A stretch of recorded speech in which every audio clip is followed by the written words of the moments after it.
Some stories stay with us longer than we expect. In a small town where life moved at an easy, familiar pace, there lived a boy who believed stories were simply a way to pass the time. He enjoyed them, the way one might enjoy a warm meal or a quiet afternoon. But he thought of them as something light and easily forgotten. Stories are just entertainment, he would say. One day he met an older woman who ran the town's small library. It was not grand or impressive.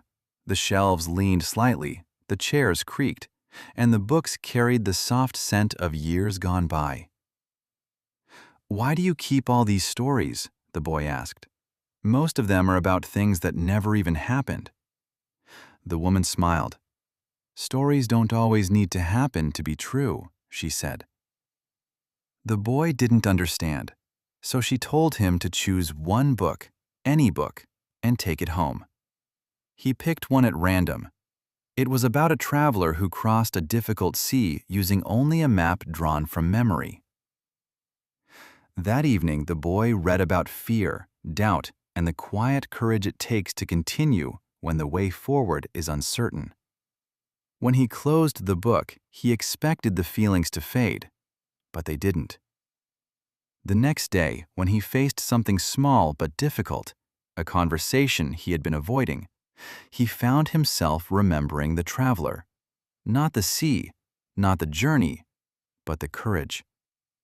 And without quite knowing why, he spoke the words he had been afraid to say. Days passed, then weeks. He read more stories. Stories of people who tried and failed before succeeding. Stories of friendships that endured distance. Stories of small acts of kindness that made lasting differences. None of them were his life, and yet they shaped how he saw it. One day he returned to the library. "I think I understand," he told the woman. "They don't just tell us what happened." She nodded. "They help us imagine what could happen," she said. Stories do something quiet. They let us consider courage before we need it. They let us understand kindness before we offer it. They help us see possibilities before we face them. Long after the words are forgotten, something remains. A thought, a perspective, a way of responding. And sometimes when life grows uncertain or choices feel difficult, it is a story, remembered faintly, that helps us take the next step.